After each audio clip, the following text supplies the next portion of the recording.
RSS ని నిషేధించడానికి కాంగ్రెస్ చేస్తున్నటువంటి ప్రయత్నాలు ఇన్ని కాదు, ఇప్పటివి కూడా కాదు. గత 60-70 సంవత్సరాలుగా ఆర్ఎస్ఎస్ ని నిషేధించడానికి కాంగ్రెస్ అన్ని రకాల ప్రయత్నాలు చేసినా కూడా సఫలీకృతం కాలేకపోయింది. చివరికి ఇప్పుడు ఇందిరాగాంధీ మనవడు మనవరాళ్ళు కూడా అదే పని చేస్తున్నా సరే వాళ్ళ వల్ల కూడా కావడం లేదు. ఎందుకంటే ఇప్పుడు మోదీ మూడోసారి అధికారంలోకి రావడం, తన తాత నెహ్రూ యొక్క రికార్డు నెలకొల్పడం, ఇవన్నీ చూసుకున్నట్లయితే ఇక ఎప్పటికీ కూడా ఆర్ఎస్ఎస్ ఉంటే మనం అధికారంలోకి రాలేము అని భావించినటువంటి కాంగ్రెస్ గత కొంతకాలంగా ఆర్ఎస్ఎస్ పై విరుచుకు పడుతూనే ఉంది. ఆర్ఎస్ఎస్ కి ఫండింగ్ ఎక్కడి నుండి వస్తుంది? ఆర్ఎస్ఎస్ చెప్పినట్లే బీజేపీ వింటుంది.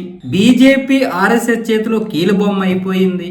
ఆర్ఎస్ఎస్ వల్లే బీజేపీ గెలుస్తోంది అని ఈ రోజు ఆరోపణలు చేస్తోంది, కానీ వాస్తవానికి భయపడుతుంది కాంగ్రెస్. ఆర్ఎస్ఎస్ వల్లే ఈ రోజు మహారాష్ట్ర కావచ్చు, ఢిల్లీ కావచ్చు, హర్యానా కావచ్చు, జమ్మూ కాశ్మీర్ కావచ్చు, ఇలా అన్ని ప్రాంతాల్లో కూడా తన యొక్క చెత్త చాటడానికి, తన యొక్క ఉనికిని చాటుకోవడానికి, కశ్మీర్లో కూడా అధికారంలో రాకపోయినా 29 సీట్లు వచ్చాయి. మహారాష్ట్రలోనైతే ఆర్ఎస్ఎస్ పూర్తిగా తన యొక్క పాత్ర పోషించింది. ఆర్ఎస్ఎస్ లేకపోతే మహారాష్ట్రలో బీజేపీ కష్టం.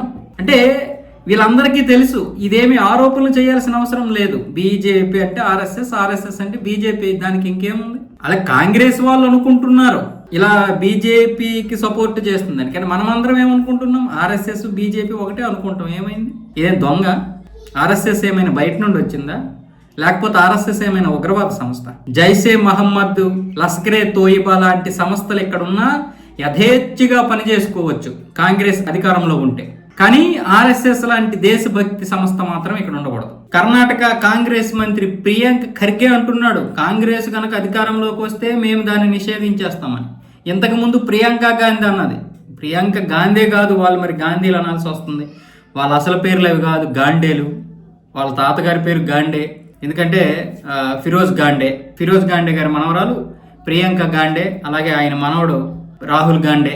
వీళ్ళందరూ అంటున్నారు ఆర్ఎస్ఎస్ నిషేధిస్తామని. నువ్వు ఆర్ఎస్ఎస్ నిషేధించాలి లేదా బీజేపీని నిషేధించాలంటే అది ప్రజల యొక్క మనోభావాలు లేదా ప్రజల యొక్క ఓట్ల ద్వారా అవుతుంది తప్ప అది మీ వల్ల కాదు. ఇక మీరు అయిపోయారు, మీరు ఇంకా రాకూడదు అని ఇప్పుడు 60-70% మంది ప్రజలు కోరుకుంటున్నారు. మొన్న జరిగినటువంటి సర్వేలో 54% మంది ప్రజలు కాంగ్రెస్ని తిరస్కరించారు.